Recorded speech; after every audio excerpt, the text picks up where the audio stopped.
Well, you've landed in the care of Aquarium Co-op to tell you about the reticulated Hillstream Loach. Maybe you've been searching online, maybe you've heard stuff at the pet store, maybe everyone's arguing about how do you keep these things efficiently? Well, we will tell you. But first, hit that subscribe button if you like everything freshwater. That's all we do. And now I'm going to give you my opinion on the reticulated Hillstream Loach, which is not what the internet would normally say. I've been keeping fish for about 15 years now in a capacity of hundreds of aquariums, working at pet stores. I own a pet store. I've always had fish rooms. This is a fish I've bred. And so here is my care of this fish. So first and foremost, I think they're a great algae eater. They get about 3 inches and they look like aliens. They're going to suck your face. That's why we fall in love with them, right? But we look and they go, oh, they're only a cool water fish, or oh, they have to have high flow. Well, I'm here to tell you that in my experience, they appreciate that, sure. But I bred them in this 800-gallon aquarium, for instance. There's still some in there right now, yes, even with goldfish, because they're cool water. But I had them with clown loaches and stuff like that, and we had the temperature at 85 degrees, the opposite of cool water. And we bred them, and we've done that. And then also we've kept them in just like 20-gallon tanks with a sponge filter, right? Not high flow at all. This tank wasn't high flow, and yet they've thrived and bred there as well. So in my opinion, what they really want is they want stabilized pH. I say at least 6-8, but I like 7 to 7-8, somewhere in that range. Keep it stable. Then keep good water quality. Don't let nitrates get way too high.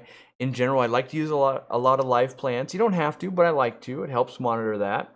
And then feed them some good food. Rapashi foods you have to make up are really good. A good quality wafer would work well.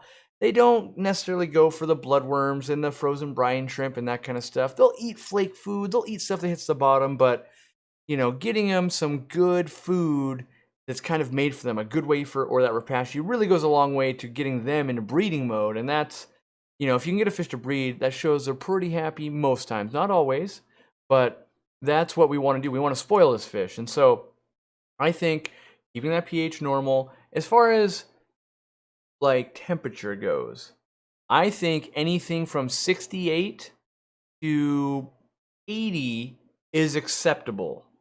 Above that, you might start going, well, as we increase temperature, they might be more susceptible to poor water quality. So, just know it outside of those, they start getting more irritated, right? And so, like an 800-gallon aquarium with tons of water changes, they were still fine, they bred, they loved it. But you take that and you put them at 85 and a 20-gallon with other fish, and maybe the water's not as good, maybe they don't start doing as well. So, kind of take all that in consideration of like, well, am I pushing the lines here? I've always had success, which is good. Now, male and female, it's head shape. You can Google a video on or pictures, and it's really difficult unless you're looking at adults. And typically, we're buying juveniles at a store, but wider head is typically the males. So, that's just what you're going to have to look for. But in general, you buy a group if you're going to try and breed them. Most people buy one because they're like a $15 fish. They're hard to catch at a store. A lot of times they can use a credit card to get in between the fish and the glass and get them to kind of pop off like a suction cup into the net. And you might want to use that trick at home if you ever need to switch which tank it needs to live in. But, there's other Hillstream Loaches, but we're focusing on the reticulated Hillstream Loach, and this one, the most common one you'll probably be able to buy. And when it comes to like water hardness, I haven't found they cared one way or another. Super soft to pretty darn hard did well for me. I think they want somewhere in the middle. Again, kind of constant. Keep it, even for them. Lighting, any lighting seems to work. Really bright, not bright. They're not really shy, which is great. They're an algae eater that's not really nocturnal. Do know that they can climb up waterfalls and that kind of stuff in the wild. And so I like to keep a top on the tank. That being said, a tank with a rim, usually they won't go over it anyway, but it's not uncommon to see them maybe cleaning your hang-on back filter, and they can get inside there. So if you ever go, where to go? Look inside your filter and see if you hopped in and started cleaning in there and then either got stuck or it's just hanging out in there. Because, again, that's got a lot of flow. It can go up there and just surf and eat. That's kind of nice, and you grow algae and funk up there. So that could be a sign we're not getting enough food. But in general, they go with so many types of fish in a community tank or even with like goldfish. And getting them food can be one of the hard parts, and that's where that Repashy or that dedicated wafer can really help. But if you have 400 Corridoras, they probably won't get a chance to eat. So watch the eating. That's where they really, I think, struggle. And I think that's where people see success. So when they go, well, when I turn up the flow a ton, my Reticulated Hillstream Loaches did better. Well, if you have crazy high flow, typically you don't have a ton of bottom dwellers, so they're not fighting for food, right? So it's like, oh, I could see how that would work. Same thing. Drop the temperature down a ton. There's not a lot of tank mates that can live with them. Oh, there's not competition for food. So I believe that food is actually the ongoing maintenance thing that is the hardest for them, and especially in a store.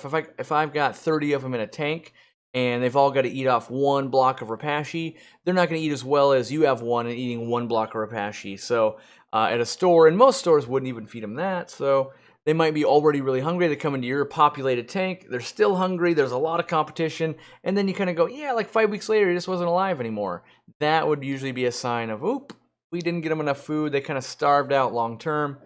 And so, great fish. They do eat algae, but don't only make them eat that. That's a pretty poor diet long term. They'll eat everything they can eat in probably 2 or 3 days and then go into, oh, I'm really hungry mode. So don't force them to do that. But go ahead and get yourself one, or maybe if you got like a 150-gallon tank, maybe get yourself like 5 or 6. You got a 20 long, you can go up to 3. But keep in mind, these aren't just cleaner fish. These are pets, and they should be part of your overall bio load. So if you just start going and buying 3 to 5 of every fish you like, you're going out of space really fast in that 20 long. If you got a much bigger tank, you've got more room, but usually you'll get limited by budget. If you buy 10 of these things, like, oh, that's $150. Maybe you love them, maybe you don't. Start with a smaller group and make sure you do well with them. And that's what I got for you. That's the real life, kept them for 15 years in a store, at home, bred them scenario, and not the let me read you the Wikipedia thing. So if you like more information like that, hit the subscribe button. If you like this video, give it a thumbs up, and we'll see you in the next one. And make sure you check the description down below where you can sign up for our blog, which puts out articles every week only on freshwater fish that cover topics that probably apply to you.